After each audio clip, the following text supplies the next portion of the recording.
Dok, ini dari semua perbincangan kita ini sangat luar biasa. Mudah-mudahan menjawab seluruh pertanyaan-pertanyaan, termasuk isu-isu yang beredar. Mudah-mudahan ini jadi jawaban juga. Saya ingin bertanya pada dokter secara pribadi. Pernah stres nggak?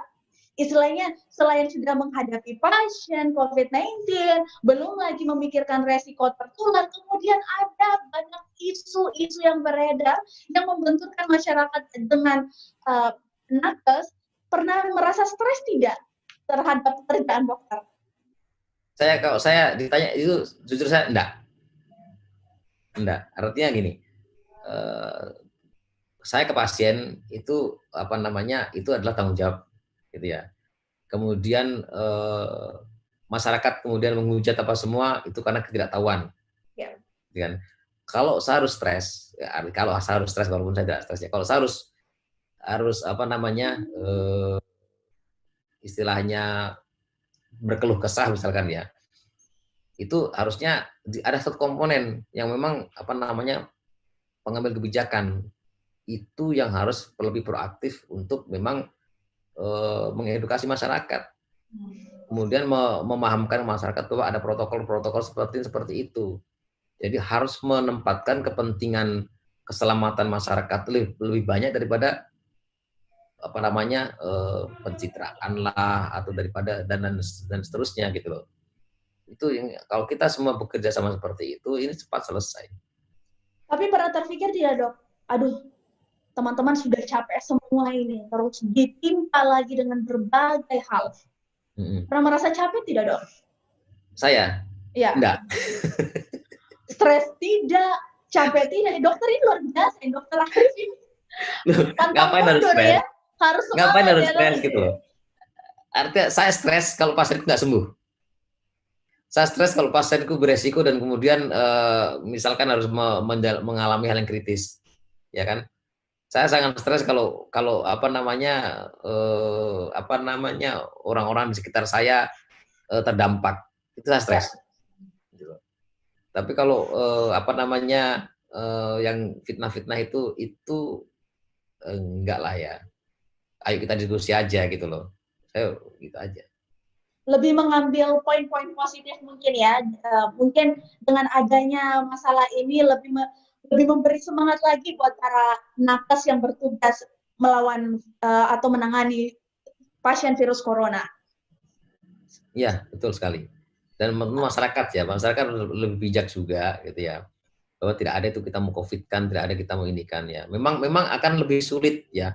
Kita harus akui memang lebih sulit kita mendapatkan pelayanan di era COVID ini dibanding dengan ini, karena yaitu ada prosedur kehati-hatian yang diterapkan yang membuat pelayanan jadi lebih panjang prosedurnya.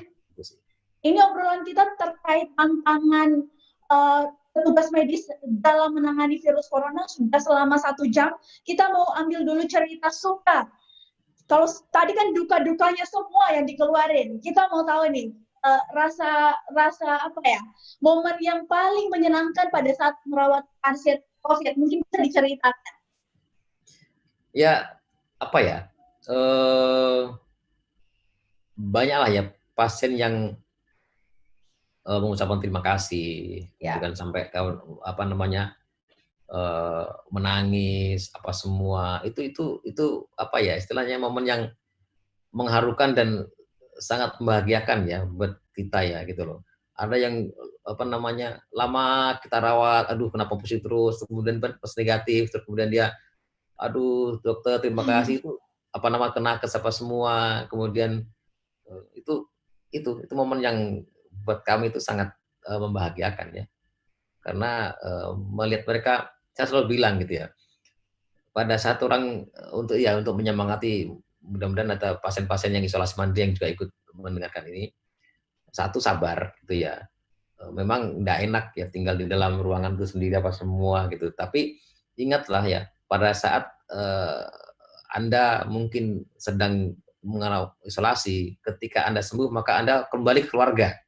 Ya. Tapi kami ini para nakes, begitu Anda sembuh, masih ada yang lain yang harus kita lakukan berulang-ulang dan seterusnya sampai ini selesai. Itu menjadi rutinitas kami, dan makanya ada teman dokter yang nyari kos-kosan dan tidak pulang ke temu anaknya itu sudah sekian bulan. Gitu. Ada yang seperti itu. Karena demi untuk mencegah itu ya, iya, penularan mungkin terhadap anak dan iya, keluarga. bayangkan mungkin Anda mungkin nggak ketemu cuma 2 minggu, 3 minggu kan diisolasi, tapi teman-teman dokter saya itu ada yang sampai 2 bulan nggak pulang, nggak berani pulang. Dia video call aja sama ininya. Kalau di Dalton, di Max One itu kan teman-teman nakes ya, Ya. mereka menginap di sana. Itu banyak mereka yang video callan sama keluarganya, sama anaknya pas semua karena mereka nggak pulang. Dan itu sudah mereka lakukan sejak Maret, April, Mei, Juni coba gitu loh. Jadi seduka dukanya ya kita nggak mau ini ya, bukan nggak mau membandingkan, tapi ya apa namanya, ini namanya kerjasama. Ya kerjasama kita sebagai dokter, Anda sebagai masyarakat gitu ya, kemudian Anda sebagai pasien, kita harus saling kerjasama. Dan untuk terkait dengan poin tadi, nah, ternyata memang anggaran ke medis pun nomor 2 paling kecil dibanding anggaran untuk yang lain gitu. Jadi 600 triliun kemana?